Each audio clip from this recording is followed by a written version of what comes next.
నోమండి. సంతోషానికి పప్పు బెల్లము, సౌభాగ్యానికి పసుపు కుంకుమ. ఈ నోము ఎలా నోచుకుందామో చూద్దాము.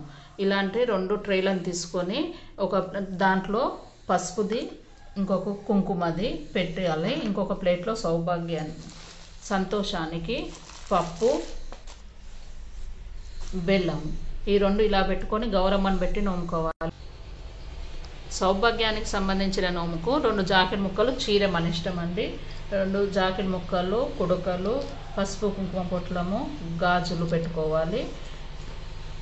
సంతోషం నోముకు టవలు, వక్కపొడి, డ్రెస్సు ఏమైనా పెట్టుకోవచ్చు.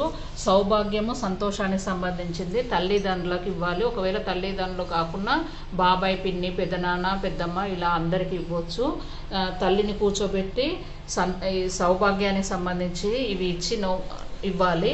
తల్లిని కూర్చోబెట్టి ఈ సంతోషానికి సంబంధించిన ఇచ్చి ఆశీర్వాదం తీసుకోవాలి.